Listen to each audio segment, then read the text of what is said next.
Hey, remember to hit that like and subscribe button. Also, hit the bell and share. Thank you. Hey, YouTube, I want to talk about a couple of things that have been going on over the weekend.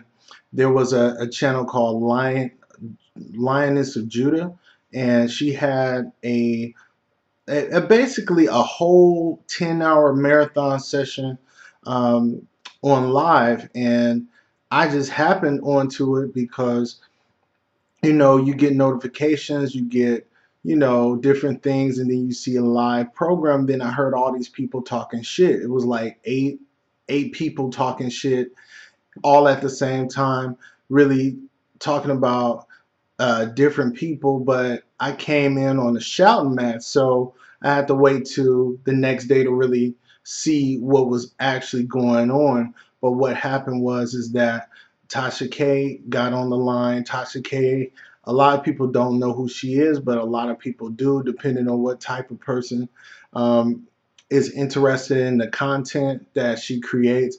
She's basically an entertainment blogger. She's not made any any kind of mistake in letting us know who she is. She is an entertainment blogger. She's a personality herself. She's someone that does stories, whether true or factual, about celebrities. She's in a lawsuit with Cardi B, and different people have gotten pissed off at things that she said or done on her videos, and she's definitely involved in multiple lawsuits. But she's still entertaining. She's I would say more like a shock jock, like a Howard Stern type of YouTube. But her tactics are are shady to the point where she doesn't care. And that's one thing you would respect about her, that she doesn't care about the way she uses her platform, because it's her platform. She's been off-putting. She knows it. She's been somebody that says what she wants to say. But she got on this live with 8 people, 7 or 8 people, and she was basically, talked to in a disrespectful way. People was cussing at her, people was upset at her, and it was a lot of drama. But with her current issues that she's had with previous YouTube people, it's a growing list now of YouTube people that have fallen out with her. Mainly the big one is Lovelyti. She's a entertainment blogger, but she kind of deals with more factual information. She kind of deals with more of worldly knowledge, not just entertainment, what's going on. She does that too, but she does a wide range of things. She has almost 1 million subscribers. Tasha K has almost 600,000 subscribers. So they're kind of like heavyweights in the urban area. I was off of work 3 months on leave taking care of my mother, and I got into this ring of this sparring type of thing. It was a sparring type of thing. It's entertainment. It's entertaining. So Lovely T's personality is kind of cool and collected. So whatever drama that you'll have to investigate, I don't have time to go through all the rings of who's involved and all the names that you would hear pop up. Candace, you'll hear different people's names pop up. Armon, you'll hear, a big bunch of like different type of bloggers being all linked into what was happening with Tasha K. But Tasha K is always the nucleus of what's going on. Tasha K broke a story about Wendy Williams' husband recently, and she got almost 1 million views. She was mentioned on the Breakfast Club. So she's, whatever Tasha K is doing on her platform is working into her benefit. So whatever drama she creates, when I was off of work, besides the Jesse Smollett stuff going on YouTube, it was Tasha K versus this person and Tasha K versus that person. And the thing about it is, it was entertaining as hell. It was like when you can't go anywhere for 3 months and then you have all of this stuff going on, I've been making YouTube videos on and off, but my issue is that I haven't been consistent. I've been doing this since 2009. Like, I got other channels that are still out there, and different weight levels, different weight classes.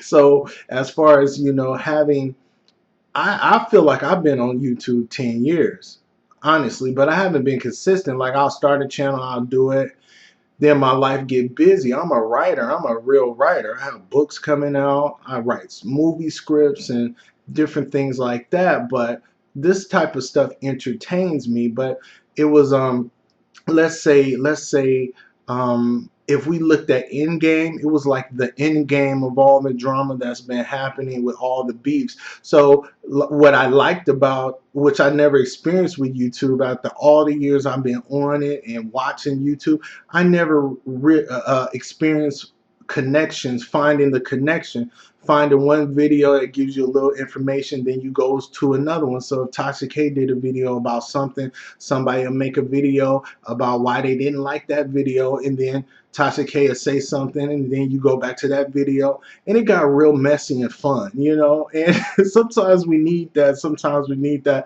hilarity. But if you look at, in culmination of Avengers, the end game, this was the end game. You have Tasha K, she's Thanos. Everybody fucking hates Tasha K, and it's so entertaining why they hate her when she says what she is and who she is.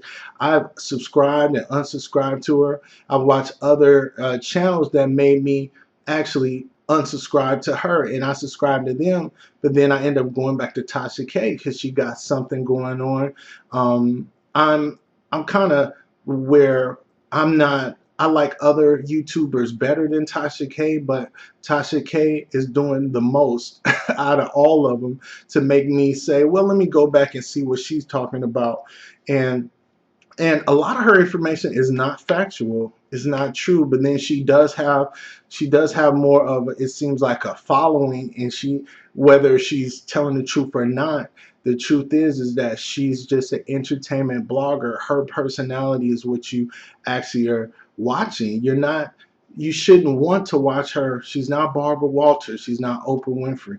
You shouldn't want to watch her because she is a personality that tells factual information. She's almost like a person that's in a crowd, or she's on the street giving street interviews, and she actually gives the people what the fans think that she should ask. Think questions. I don't even think she's involved or care about the questions. She just has questions from her followers that they want her to ask, and so she asks them. But I think she asks them without having the judgment of whether this is correct or not. Sometimes you feel like she feels like she's lying, or you feel like she's telling the truth. Which is it? But that's not her whole point.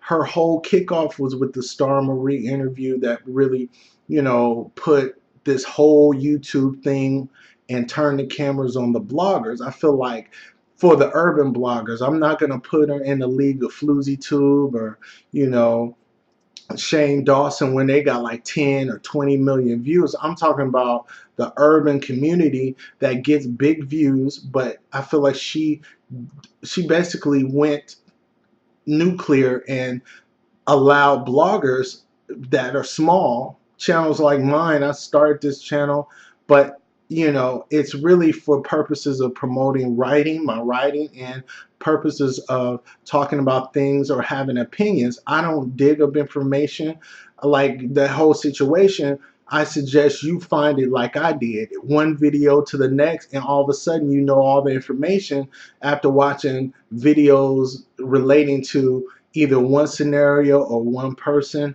or other bloggers that have talked about, what was going on. You just link it all together, and that's the fun part. It's like a treasure hunt. But so as far as the Tasha K is Thanos. And in the world of the urban blogger on YouTube or vlogger, you could say Lovelyti is Ironman. you would say, and there's a whole list of other people that are different players, Hulk. Then you have other people that are on the bad side, and it makes for fun entertainment.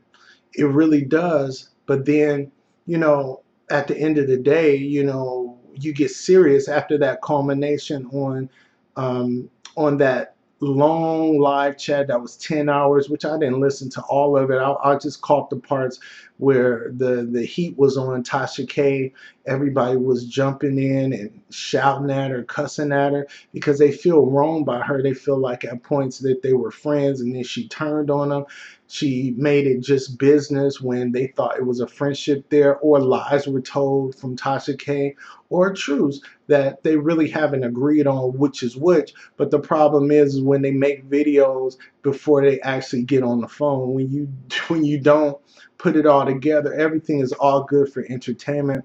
I'm writing a book about colorism, so I definitely would say 75% of me and my personality and things that I like are serious. I want you to learn something. I want you to get something out of it.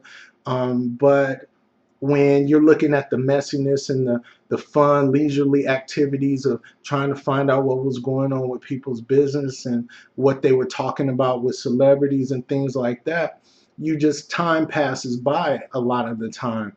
And then you're sitting there after this whole back and forth. Tasha K is going back and forth with Lovelyti, and Lovelyti did not really address issues that she had for months and months and months.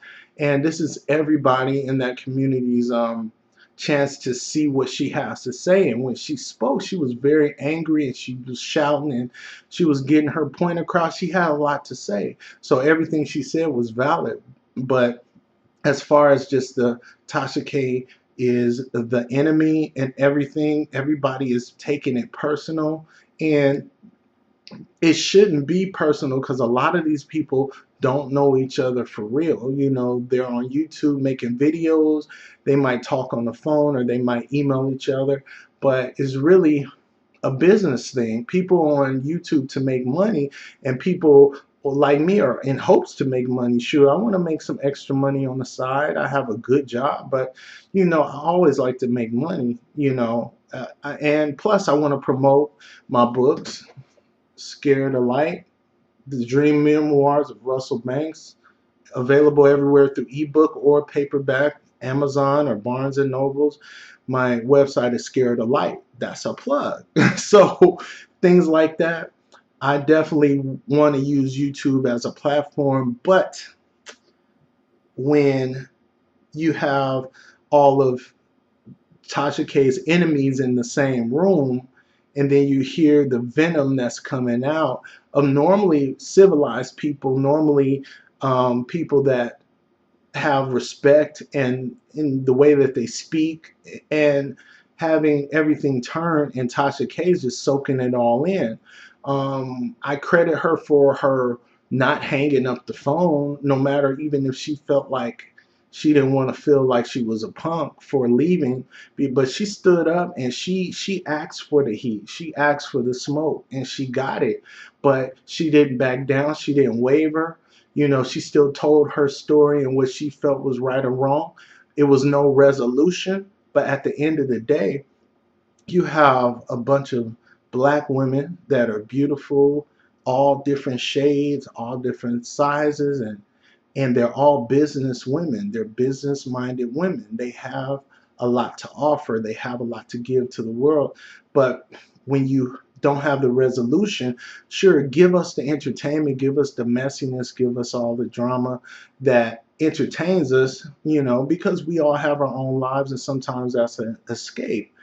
But look, all we want to see is an ending. Every story has a beginning, middle, and end, and this ending was really not good. You want to see black women be able to work together and work things out, not accusing each other of doing things behind the scenes, ruining, putting personal information out there, making it so deep, in terms of really people have to watch their back, and they actually have to watch their back in their personal life. You know, when you make a video, you don't want to be harmed or threatened. You don't want your livelihood to be threatened. YouTube is already strict enough in terms of what you could say and what you can do. They can take your videos down anytime. Just imagine Lovelyti has almost 1 million subscribers, and something happens with Tasha K that makes YouTube take all her videos off or cancel her channel. That's 10 years of work that she's done that is gone away, and money that is gone away.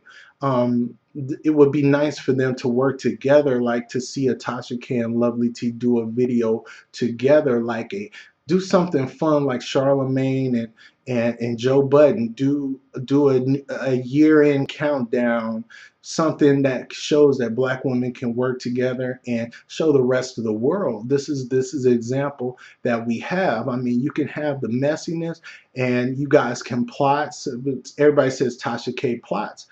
You can plot, and you can have, you know, a story within a story. You can have mischief going on behind the scenes to make a story, and to get all the views, to trend the internet, what Tasha K would say. But you need another side. You need another narrative shown. You need to show that you could work together, even if it's to throw us off, you know, and then you fight again, but then you come back together. But it has to be a way for the coming back together to happen as well, for us to see a happy ending, something that we can look at and say, look, they was at their worst, and now they're at their best, and they're both making money, living in the YouTube world without the drama. And you know, they can still do their respective separate thing, but it would be nice if they all could get together and say something and feel it, create a feeling that there is not anything that can make, or anything that big that can make people hate each other through doing YouTube videos like it's a gang or it's a clique, you know, them versus against one. You know, Tasha K is bold. Like I give her all the props in the world, and I'm not even a fan of hers like that. Really, I'm not. I just discovered her maybe a month or two ago. But the thing is, she is pregnant. She's she's almost about to pop. And the fact that they was going in on this pregnant woman, and nobody stopped to think like, she is a pregnant woman. Like, if in any given situation, if you were around a pregnant woman, if you yelled at a pregnant woman, you cussed at a pregnant woman, it should not be void human kindness and compassion based off of the fact that Tasha K is who she is and you hate her.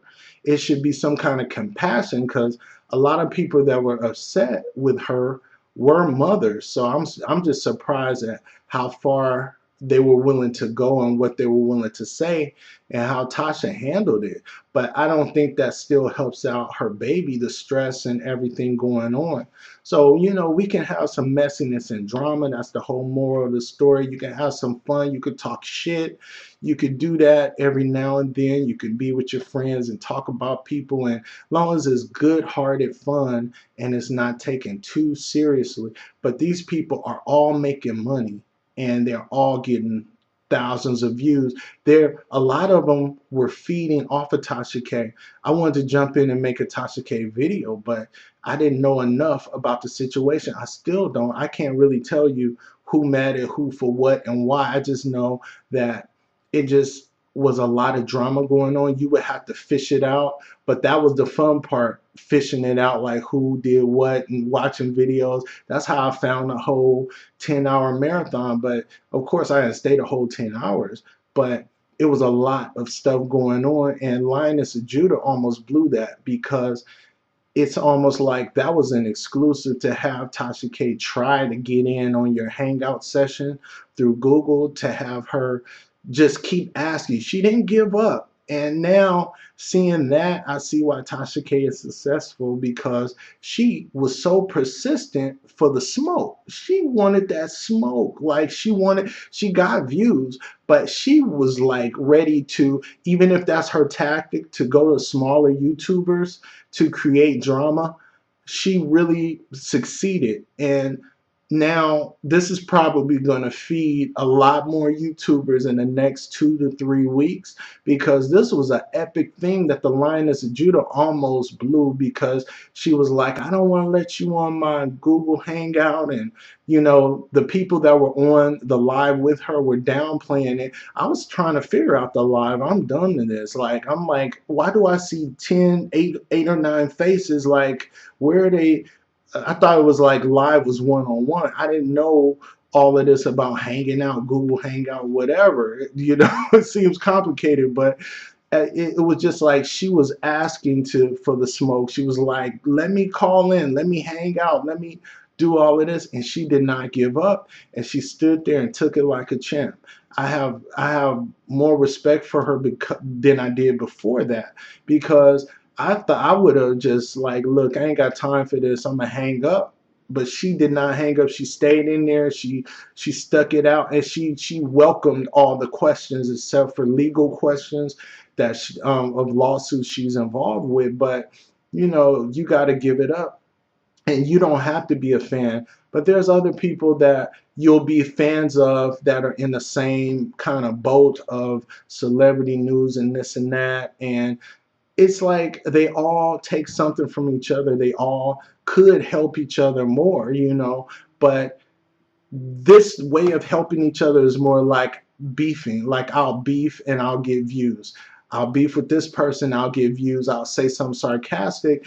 The nature of YouTube is so volatile in a way where, and sensitive, it'll pick up any type of language or wording that seems negative, and that video would actually get more views than a positive, happy video. So definitely in my videos, I take the good with the bad. Most of the time, I know a lot about the artists. I talk about music and movies. I know a lot about the artists I'm speaking about, but this was different. This is a blog thing, and I've been doing this since 2009, and I'm not been into the community of YouTube like that. I've been on and off, years apart from each other, but I still feel like my first account is still up. I still get views, but I definitely want to grow, and I definitely want to know if Tasha K has an effect on the video views. But this video is not what you would expect. It's not bashing either. I like Lovelyti. I like Tasha K more. I like the idea that you can make a life on YouTube, make videos on your own leisure time, and then they'll get a lot of views. But what I learned in this 3 months being away from my real job is that it's a lot of work. It's a lot of work to come up with content that people will want to watch, but then you don't trust the algorithm. So you might do a great video and spend so much time, and then the algorithm is not throwing you no views. So we'll see how it all works out, unfolds. Can these Black women come together? Can they come together? Take my suggestion, do a video together. Do a video together that has nothing to do with the drama that was created. Do a video about something else. Talk about a subject, opinion based, what you think, what she think, and I think that would be a big thing. That would get a lot of views, and it doesn't have to be messy. Like, do something together with both of your names related that doesn't involve mess or drama, or for entertainment value. Do something fun that people can interact with. So that's just my 2 cents about it. Or, let me know what you think. Again, you can hit me up at scareofthelight.com. I have a book called Scare of the Light. I have a series. I'm writing the third one now. The second one's going to come out soon, and I have several other off books that have nothing to do with this series right here. It's okay. I could be the black Stephen King or the black J.K. Rowling because I had ability, you know, to write these books and these stories, and I have a vivid imagination. So you let me know what you think. Is Tasha K Thanos or is Lovelyti Ironman? Which other characters are sprinkled in there? You got Camille. You got who else? You got a lot of people. Who are they? What characters would they be? You let me know. The people that are closer to the situation, you know whose character and what other YouTubers played a part in there. I just started watching Seven Stars, and Seven Stars is beautiful. Seven Stars is like, I like how she talks. I like how smart she seems to be, and I like how she don't seem to take no shit, you know. You let me know. All right, talk to you later. Peace.